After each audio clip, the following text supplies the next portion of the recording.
Karibuni kwenye session yetu ya training ambazo mmekuwa mnafanya. Nafikiri labda wageni ambao wamefika jana na leo ndio hawajafanya, lakini wengi wenu mmefanya training, si ndio? Sawa.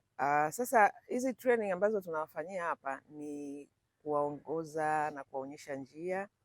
Mmekuwa mkielekezwa kwenye vitu mbalimbali, nafikiri, si ndio? Kwenye ishu za usafi, kwenye malezi na mapishi mmekuwa yani ni kama mmeonyeshwa njia. Sasa ukishaonyeshwa njia, wewe mwenyewe si ndio inabidi uende ili uweze kufika au? Kwa hiyo sasa nini shida? Nikisema nini shida, maana yake ndio hivyo kwamba yani ni kama training mnavyozichukulia sio kama sisi tunavyolenga. Lengo letu tukisha kuelekeza namna ya kufanya usafi ni hivi na hivi na hivi, utaka kuwa bora, ulipwe vizuri, ulipwe zaidi, ni hivi na hivi na hivi. Tunatarajia sasa huyo mtu ameshajua, ataanza kutokea pale kubadilika na kufanya vitu tofauti kwa sababu kapata uelewa. Hivyo hivyo kwenye mapishi, hivyo hivyo kwenye watoto, kwa sababu mnaenda kwenye familia ambazo zina watoto, si ndio? Lakini kuna namna ambavyo of course ni vitu ambavyo vinasemwa na wataalamu au watu ambao wametangulia, watu ambao wamefanya research sana kwenye vitu mbalimbali. Wanasema watu wa tabaka la chini ni watu wasiopenda kujifunza. Yaani umeona kama hivi tumekaa hapa, tutachukua lisaa au masaa mawili, lakini yani kwake hiyo anaona kama mnamchosha. Hayuko hapo kwa ajili ya kusema na unajua mimi napenda hata ninapotaka kusoma kitabu anamwambia Mungu anipe ufunuo, yani nipate kitu kipya kitakachonisogeza kwenye shughuli zangu. Nikichukua tu kitabu chochote ambacho nasoma, maana mimi nasoma sana, najifunza sana. Kwa hiyo kabla sijaanza kusoma, ombi langu kwa Mungu ni kwamba anipe yale maarifa, yanipe uelewa mpya ambao utanisogeza zaidi. Sawa? Sasa watu wa tabaka la chini, yani inapokuja swala la kusoma, swala la kujifunza, kwake anaona ni mzigo mkubwa sana. Kwa hiyo hata hizi training inawezekana kabisa nalazimika tu kukaa kwa sababu ni utaratibu wetu, lakini sio kitu ambacho wewe unakisubiria kwa hamu kikusaidie ili sasa tunaposema hapa kuna professional dada, kuna smart dada, na wewe uweze kuwa kwenye zile level.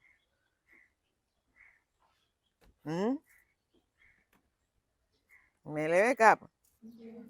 Umeelewa nini? Ndio tutaanza mazungumzo hapa. Umeelewa nini? Beba mic niambie nilichosema.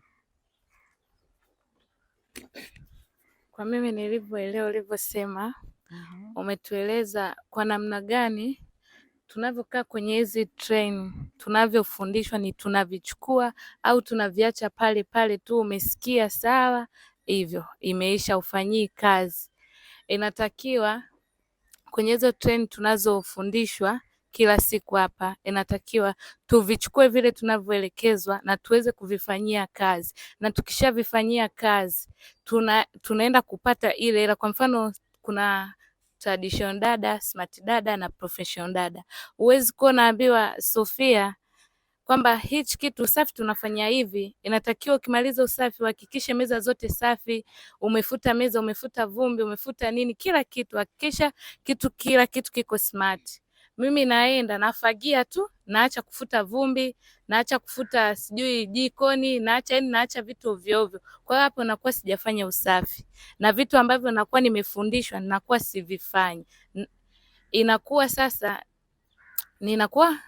ninaenda kinyume na mafundisho niliyofundishwa, nimechukua nusu au sijachukua, ninafanya ninavyotaka mimi, wakati inatakiwa nichukue vitu vyote nilivyoelekezwa, nilivyofundishwa, nivifanye ipasavyo na niweze kuongezwa kwenye level, kupata hela kubwa zaidi ya niliyokuwa nayo mwanzoni. Kwa mfano, bosi anakuambia Sofia, nataka niboreshie kwenye mapishi. Sitaki hichi. Wewe kila siku narudia. Hata yani bosi unashindwa kumshawishi kwamba huyu mtu anajitahidi sana. Nikimwambia hivi anaongeza na zaidi. Kwa hiyo bosi huwezi kumshawishi akakuongezea hela. Hilo ni jambo ambalo haliwezekani. Ndio nilivyojifunza. Umeelezea vizuri, lakini kuna pointi moja umeiacha ambayo nimesema kwa bahati mbaya watu wa daraja la chini, sawa, watu wanaoanza maisha kama hivi ndio tuko kwenye kujitafuta. Nimesema wana tabia gani? Mbona hiyo hujaisema? Umesema watu wa daraja la chini wana tabia ya kutojifunza vitu, kuvipotezea. Unaelekezwa, ndo kama hivi tunakaa kwenye treni tunaelekezwa, kishaelekezwa ukishanyenyuka unayaacha pale pale uyafanyii kazi. Yaani inachotakiwa unachoelekezwa ndio uende ukifanye na zaidi ya hapo ulichoelekezwa. Sawa, lakini sasa shida ni kwamba watu wa tabaka la chini wana hiyo hulka. Hulka kutaka nini? Mafunzo. Kwa hiyo mtakaa naye, yani kama mnapigia mbuzi gitaa, mtamwelewesha lakini wapi. Kwa hiyo hata sisi hapa wadada wanaopita ni wachache ambao wanaweza kwenda kufanyia kazi yale tunayowaelekeza, sio wengi, kwa sababu ni watu wa daraja la chini, tabia zao ndio hizo.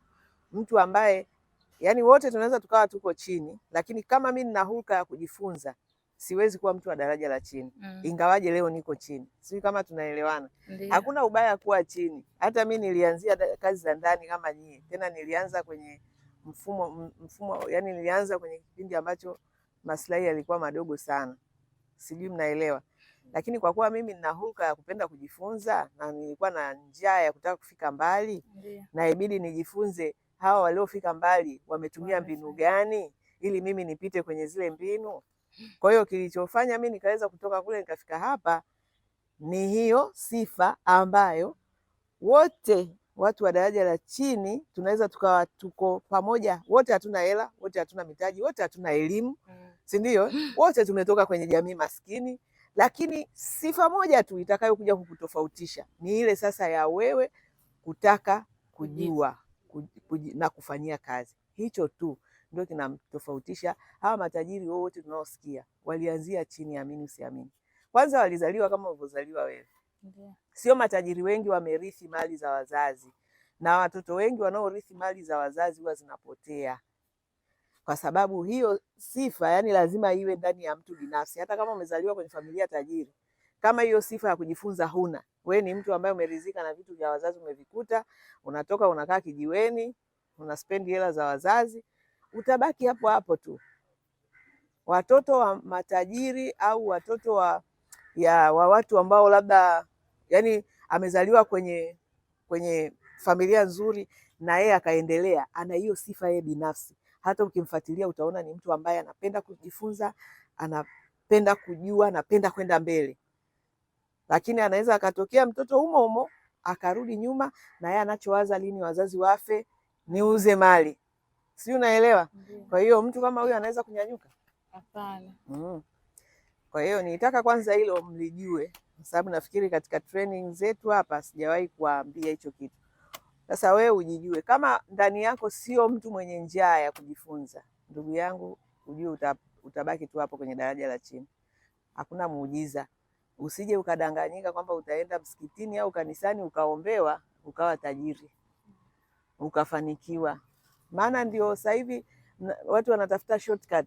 Faraja aende kanisani aambiwe utabarikiwa, pokea pesa, pokea magari, pokea nini.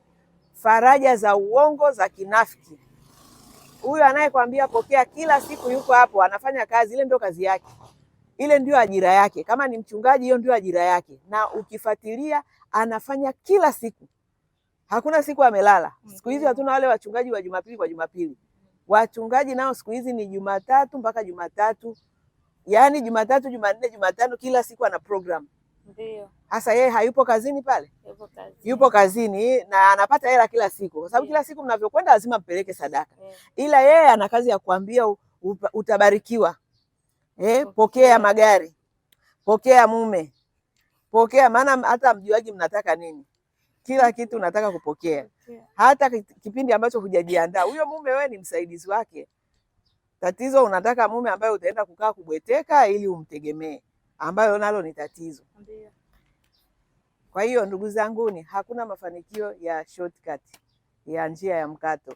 ya maombi. Maombi unatakiwa kama hivyo, ushaamua kutoa mguu wako huko ukasema naenda Wadada Center, na unajua kabisa viwango vya Wadada Center pale viko juu sana, ni watu wa maadili, ni watu wa nidhamu, ni wachapakazi.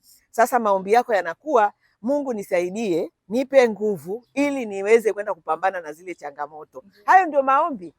Na hayo maombi sio lazima ukaombewe na mchungaji. Ni wewe mwenyewe unaweza kukaa hapo ukaomba na Mungu akakusikia, kwa sababu hata neno lake linasema mtu ambaye anataka kuomba aingie afunge chumba chake sirini, Mungu atamsikia, si ndio? Sio kwenda kusimama barabarani huko na kupiga manani unajifanya unaomba. Kwa hiyo maombi yenye tija ni maombi ya mkakati ambayo wewe tayari una mipango yako na unahitaji Mungu akupe nguvu za ndani za kuweza kufuatilia ile mipango. Sio umekaa tu hivi unaomba, unasubiri miujiza tu. Yaani vitu tu vishuke kutoka mbinguni. Hivyo ushawahi kusikia kuna hicho kitu? Hapana. Hayo mambo hamna. Kwa hiyo hata kwenye hizi kazi lazima nimesema kuna miongozo tunayo kama hii ambayo inakuelekeza namna ya kufanya hizi kazi vizuri. Ujishughulishi hata kusema jamani, hebu nipate huu mwongozo niweze kujua nini kiko humu ndani. Maana sisi tunakwambia tunawajua mabosi wanataka nini, kwa sababu tumefanya nao kazi miaka 15 sasa. Kila bosi anayekuja hapa mwenye kuhitaji dada tunajua mahitaji yake. Tumekuwekea hapa kukurahisishia.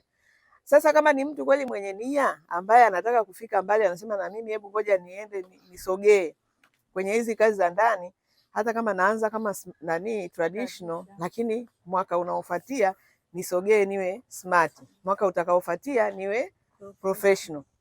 Haiwezi kutokea tu, haitatokea tu, lazima ufanye jambo, kwa sababu vinginevyo wakulima wangekuwa wanasema Mungu, naomba bai mwezi wa ngapi nipate mavuno, alafu analala ndani. Hayo mavuno atayapata? Hawezi kuyapata. Sasa wewe kwa nini unataka mshahara mkubwa alafu hakuna unachootesha, hakuna mbegu unayoweka? Hakuna elimu yoyote unayojishughulisha nayo kutaka kujua vitu vipya. Uoshaji wa vyombo wa nyumbani kwenu ni tofauti na wa kisasa wa biashara. Upishi uliozoea kupika kwenu ni tofauti na huu unaoenda kufanya biashara, kwa sababu wewe unaenda kufanya biashara sasa hivi. Kwani unaenda nyumbani kwenu? Maana kwenu unaweza kupika vyovyote unavyotaka, lakini kwenye biashara lazima uonyeshe thamani, upike kitu cha tofauti, utengeneze juisi za tofauti, uangalizi wa watoto uwe wa kisasa. Watoto wa mabosi wa siku hizi kuna namna wanataka kulelewa. Kwa hiyo unatakiwa hizo mbinu na wewe uwe unazo. Sasa hivyo vitu vitakujaje kichwani kwako kama ujishughulishi? Vinafikaje? Yaani utajuaje? Utajuaje ndugu yangu kama hamjishughulishi?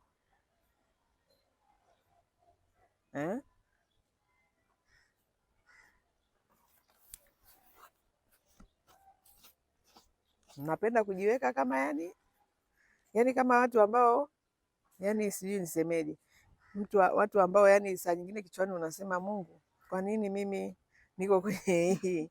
Lakini Mungu naye anakushangaa, mimi mbona nimeshakupa kila kitu, kichwa unacho, si ndio? Kazi yako tu ni kujifunza sasa vitu, ujuzi, ili uweze kufanyia kazi uone matokeo. Yaani ni kama mkulima mwenye shamba, kichwa chako ndio shamba lako. Sasa lima sasa, si ndio? Matokeo yake unakaa kama vile ukupewa chochote, yaani ulikuja tu, kumbe una kitu kikubwa ambacho hakuna binadamu anaweza kukupa. Akili kuna mwanadamu anaweza kukupa kichwa, kukupa uhai, kukupa, hakuna. Yaani tuna kitu kikubwa sana, tuna utajiri mkubwa ambao hatuoni, alafu tunakaa wanyonge. Tungekuwa tunajua utajiri tulionao, tungekuwa tunatembea kwa confidence, kifua mbele, kwa sababu najua watu wananihitaji, si ndio? Katika stage yoyote, lazima ujivunie. Kwa sasa watu wanakuhitaji majumbani, sio kitu kidogo. Mtu kukuachia nyumba yake na watoto, hilo ni jambo dogo? Ni jambo kubwa. Unahitaji mtu ambaye ameaminika. Unasema mimi nataka niaminike, niwe mwaminifu, mtu anayeniachia nyumba yake awe na amani na nifanye kazi yake vizuri kiasi kwamba asitaki kunipoteza. Lakini wakati huo huo nataka nitoke hatua hii niende hatua nyingine. Ndio hii ramani ya maisha hii. Mimi nimekusanya experience zangu za miaka 46 nilionayo sasa hivi nikaweka humu, ili mtu ambaye hataki kupoteza muda kama mimi nilivyochukua muda mrefu, experience nyingi, wewe ukichukua hii ukasoma kwa wiki moja unapata maarifa ambayo mimi nimesotea miaka 46. Wewe huoni kama unaweza kupiga hatua kwa haraka zaidi? Kwa hiyo unapokuwa kwenye kazi hii ya nyumbani, ndio hii itakusaidia kufanya kwa ubora, lakini wakati huo huo hii itakusaidia kujua kwamba sasa nikitoka hatua hii naenda hatua hii. Kwa hiyo bosi wako anaweza akataka, kuna wadada hapa mabosi wao wanatamani kuongeza hela, lakini wanasema hapana, lengo langu limetimia. Kwa hiyo sasa hivi kuna hatua naenda, wapo ila sio wengi, wachache sana. Ndio hawa ambao nasema tunaweza tukawa wote tuko tabaka la chini kwa sababu ndio tunaanza, lakini kuna wengine watabaki hapo hapo, wachache wataenda mbele. Hao ni wachache. Wanaotangulia kwa kweli ni wachache. Maisha yako kama pyramid hivi, wanaokuwa kule juu ni wachache. Kadiri inavyoshuka, mnajua pyramid? Kadiri inavyoshuka hivi ndio wengi. Hawa wengi ni wavivu, hawataki kujishughulisha, hawataki kujiongeza. Kwa hiyo wanaishiaga tu wako huku. Ni watu wa kulalamika, ni watu wa kuona kila kitu wanaonewa. Yani maisha yao ndio hivyo. Na wote wanafanana tabia. Sawa eh? Haya. So tuingie kwenye wale ambao wameshakaa kituoni muda mrefu, wamejifunza nini?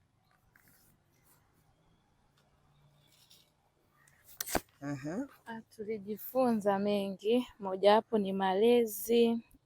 Kwanza leo nataka uliniletea mayai asubuhi leo. Umeniandalia breakfast.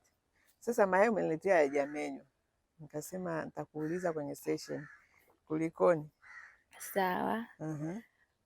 Mayai nimechemsha. Nipomaliza kuchemsha, kwa maana nataka kujua tu presentation yako ya chakula. Yaani mayai huwa unapeleka bila kuyamenya? Inategemea. Kwa mfano nilipokuwa mayai ulikuwa hataki uyamenye, anakuja kumenya anayekula mwenyewe.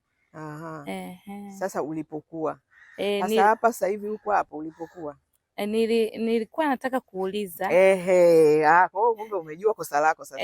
Kosa lako ni nini? Nisikuuliza kwamba nini kinafuatia na yale ya ulikokuwa ukaenda nayo kwa watu wengine. Unapoenda sehemu nyingine, ile sehemu nyingine inabidi uwe unauliza wao wanatakaje. Otherwise utaonekana hujui, kumbe unajua maskini, lakini umechukua kitu cha huko ukakileta huko. Haya, mvua inatukatisha.